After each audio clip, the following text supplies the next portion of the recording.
Здравейте! Днес ще поговоря за социопатите. Какво е социопат, откъде произлиза, червените знаменца, как да се предпазим.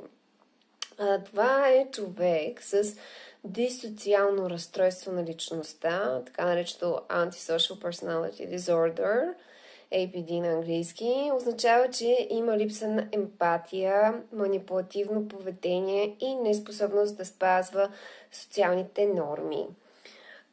Социопатите често са импулсивни, агресивни и безразлични към чувствата на другите.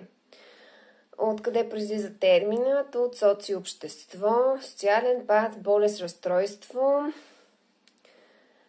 Терминът е свързан с психопатията, но има важни разлики.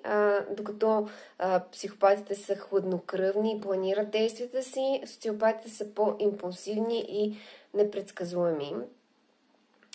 Червени знаменца, предупредителни знаци са, че социопатите често проявяват повтарящи се модели на манипулация, липса на морал.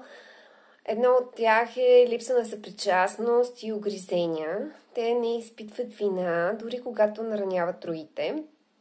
Манипулация. Такива хора използват лъжи, манипулации, за да постигнат своите цели. Импулсивност също се наблюдава, като действат без да мислят за последиците и последствията от техните избори.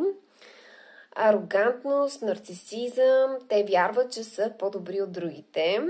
Постоянно нарушаване на правилата, пренебрегват закони, социални норми, повърхностни връзки, липса на истинска емоционална привързаност и също така се наблюдава агресия и експлозивен гняв. Лесно си ядосват и стават агресивни. Как да се предпазим от социопати? Разпознаване на червените знаменца на първо място. Ако някой е прекалено манипулативен или емоционално безразличен, се пазете. Поставете граници, не допускайте да ви манипулират или да ви карат да се чувствате виновни.